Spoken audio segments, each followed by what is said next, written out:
Hello, I'm Dr. Sandhya Rani, Senior Consultant Obstetrics and Gynecology Department, Aster Women and Children Hospital, Whitefield, Bangalore. Today I'm going to discuss about planning for pregnancy. Pregnancy is one of the cherished moments of a woman's life, and the decision to get pregnant is one of the most important decisions in her life. So how do you plan for a pregnancy once you have made the decision? So first you approach the doctor. So what would we do? We would first try to understand your current health status by asking a few questions about your medical history from the childhood or in the recent past. If you have been on any medical treatment for a particular problem, we would try to optimize the disease by changing the doses to a baseline dose, minimum possible dose which can be continued during pregnancy also without much harm or effects on the baby. We would also like to know about your surgical history, any surgeries in the past which can affect the pregnancy or its outcome.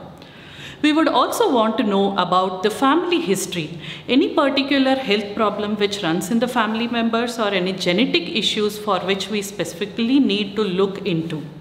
There are certain baseline tests and advanced tests to understand about these chromosomal problems which can be suggested during pregnancy or pre-pregnancy and help you take a decision about going ahead with the pregnancy or other options to consider. We also understand what all medicines you have been on, try to reduce the dose. We also suggest certain medicines like folic acid supplements which help in improving the quality of the egg, and folic acid also prevents certain nervous system problems. The formation defects are all mitigated. We also try to understand your vaccination history like rubella vaccine, hepatitis B vaccine, cervical cancer vaccine and chickenpox vaccine. Then we go ahead with the physical examination. The most important aspect is your body mass index. So the weight as per your height. 2 lean women who have a low BMI or 2 obese women can have certain complications during pregnancy. So that gives us an opportunity to correct these deviations, and then when you plan for pregnancy, the pregnancy goes in a smooth way. The other habits regarding diet are also addressed. We generally suggest a diet rich in proteins and vitamins and try to reduce the number of carbs and fats that you have been taking so that the hormones remain in balance.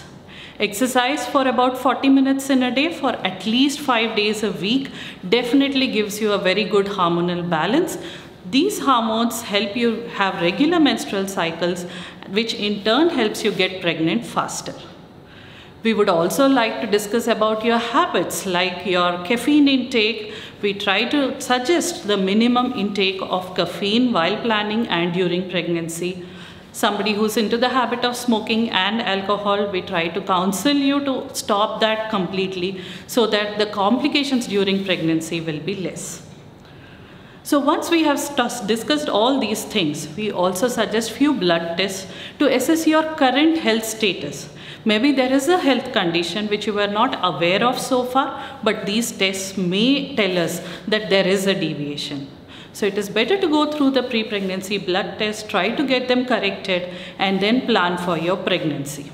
If you have made the decision to go ahead with your pregnancy plans, please reach out to us at Aster Women and Children Hospital, Whitefield, where we discuss on a case-to-case basis how to go about with your particular medical history, help you go through the blood test and help you conceive faster and have the pregnancy in a safe and uncomplicated way. We will be happy to help you get pregnant. Thank you.